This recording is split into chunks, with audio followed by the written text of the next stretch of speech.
And I want to just briefly discuss today, and my message to you is several things that we must understand to be new wineskins to receive new wine.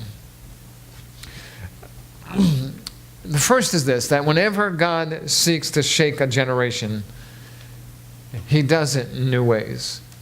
You have to understand, when God comes on the scene, it is a shaking. You can no longer remain comfortable. When God came on the scene in the form of Jesus, and now Jesus begins to interact with these individuals that the Pharisees said, look, they don't meet the standard. They're tax collectors and sinners, and they're people who don't measure up. These are not the spiritual elite. Jesus was simply saying, listen, I am shaking this generation. And so what we find is that whenever God seeks to shake a generation, He does it in new ways. In fact, what we see here is Jesus he now begins to extend His ministry to a man named Levi. He comes upon Levi. Levi is a tax collector sitting at his tax booth. Now, how many have a favorable thought toward tax collectors? You like tax collectors? Well, good. You can pay mine. None of us have. There's some, and in that day it was even worse. Because in that day, tax collectors would enforce taxes upon people that were not necessarily in keeping with the standard. There was no real standard. Tax collectors were really just known as crooks. They were just individuals who were not looked upon too favorably, were not looked upon in a good light. They were those individuals that were kind of the worst of the worst. And Levi's sitting there in his tax booth. He's at his occupation. He's basically ripping people off. He's doing his thing, going about doing the things that he did on a daily basis. And Jesus walks up to him. Very interesting thing. Jesus walks up to him and He doesn't say, listen, you ought to right your ways. He doesn't say you ought to stop stealing from people. He doesn't say, look, you ought to be more honorable in your stuff. Listen, look at what Jesus says. He walks up to Levi and He says, follow me. Pretty awesome. He never addresses anything in regards to where Levi is. He simply says, follow me. That is a shaking experience for those individuals who looked down and said, listen, in order to be spiritual, you have to do this and this and this and this. In order to be accounted among those of us who love God, you've got to follow all these rules and all these laws and all these commands. Jesus simply said, follow me, and Levi responds to that, and he begins to host a large banquet in his home, in which he brings Jesus into that, and along with that, Levi brings many of his friends, and his friends are simply Pharisaical people who stood before them and said, how is it, Jesus? How is it, he said to the disciples, how is it that you and Jesus eat with tax collectors and sinners? And it begins to show that Jesus was not all consumed with just what took place in the temple. He was consumed with what took place in people's lives.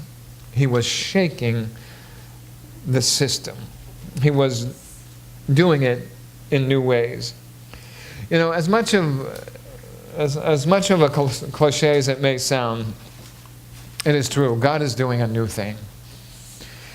Like it or not, God is not a respecter of old ways.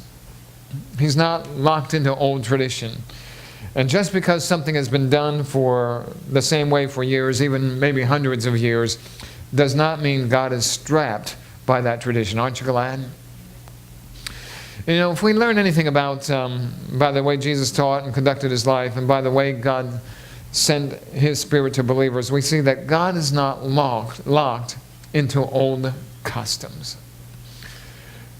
Thank God is right. Goldie should have said it louder. God is always about new things, doing new things, and doing them in new ways. In other words, God has new wine for new wineskins.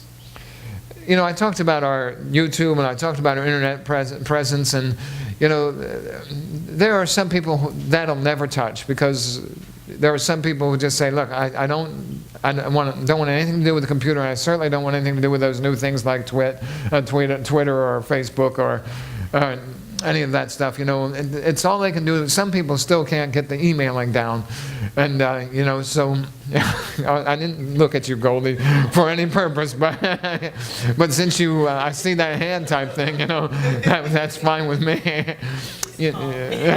Just call me, she says. Some of but if we're to touch a new generation, we got to be about it in new ways. We can't just think that somehow if we open the church doors, they're going to come in the church. That doesn't happen. You have to reach these people in different ways. One of the things I said to Samuel early on, even before we got into our facility, is how are we going to be able to get the young adults and our young people into the church? He said, Dad, you got to understand, they don't want to step across your threshold.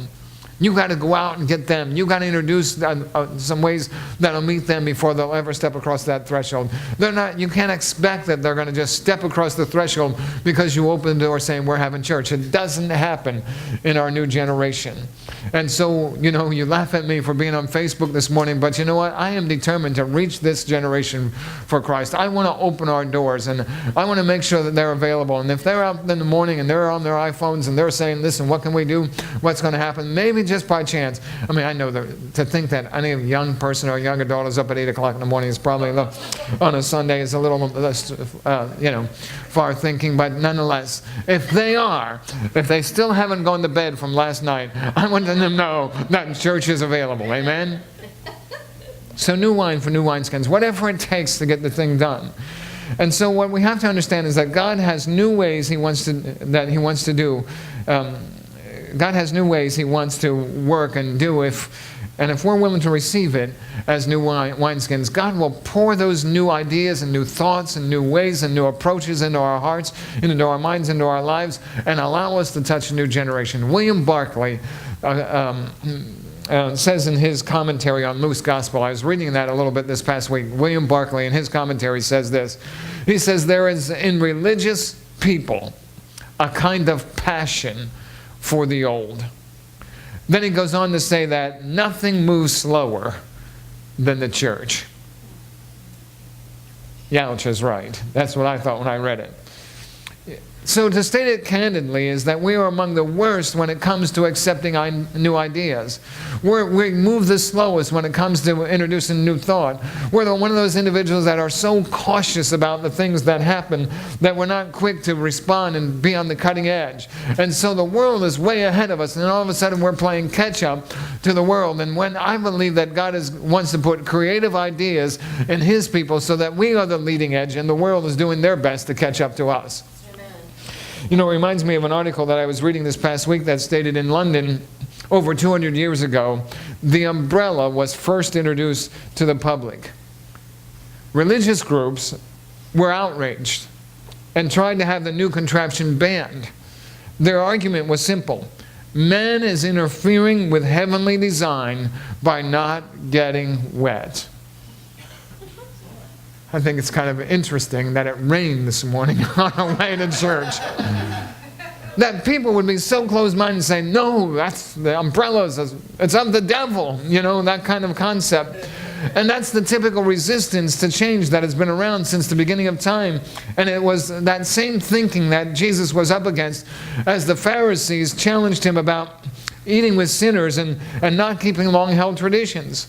The trouble with the Pharisees was that the whole religious outlook of Jesus was so new they could not adjust to it.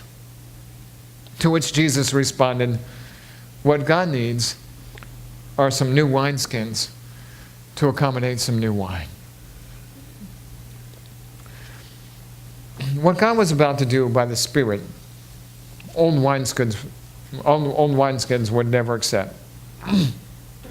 And it says to us that we should never be afraid of new methods.